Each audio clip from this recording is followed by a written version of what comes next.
Општина Струмица на својата веб страна ги објави препораките за загадувањето на воздухот по надминувањето на прагот во последните 2 дена. Истите се донесени со цел информирање на граѓаните на општина Струмица за наредните денови, а поради настанатата состојба со загадувањето на воздухот во агломерницата на град Струмица со големина од 10 микрометри, 2 последователни дена по добиеното известување од страна на Министерството за животна средина и просторно планирање. Препораките се следни: да се користи јавен превоз со мотор на плин, користење на јавен превоз кога станува збор за локалните населени места, приватните возила да не се користат без поголема потреба,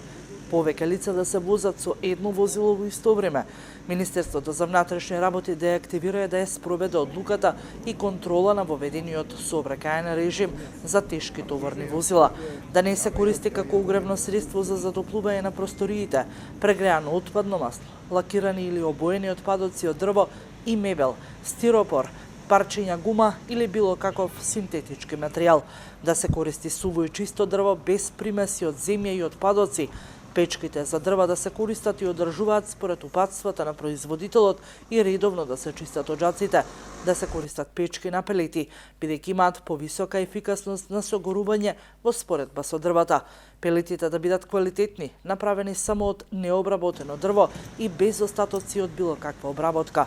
Ефективно грејно тело да го загрева домот, заштедува гориво и пари и да ги намалува емисиите на атмосферата. На децата, старите лица, хронично болните од белодробни и срцеви заболувања, но и на лицата кои работат на отворен простор, им се препорачува ограничено движење и активности на отворен простор, носење на филтер маски за дишење, редовно чистење на улиците и пешачките површини во градот од страна на јавното претпријатие Комуналец. Во текот на вчерашниот ден, околу 18 часот во Струмица, според официјалните податоци од Министерството за животна средина, е регистрирана висока коинциденца на 313 PM10 честички во воздухот, а изминатите 2 дена таа изнесуваше 375 PM10. Синоќа во 23 часот, додека во саботата во 21 часот достигна до 381 PM10 честичка во воздухот.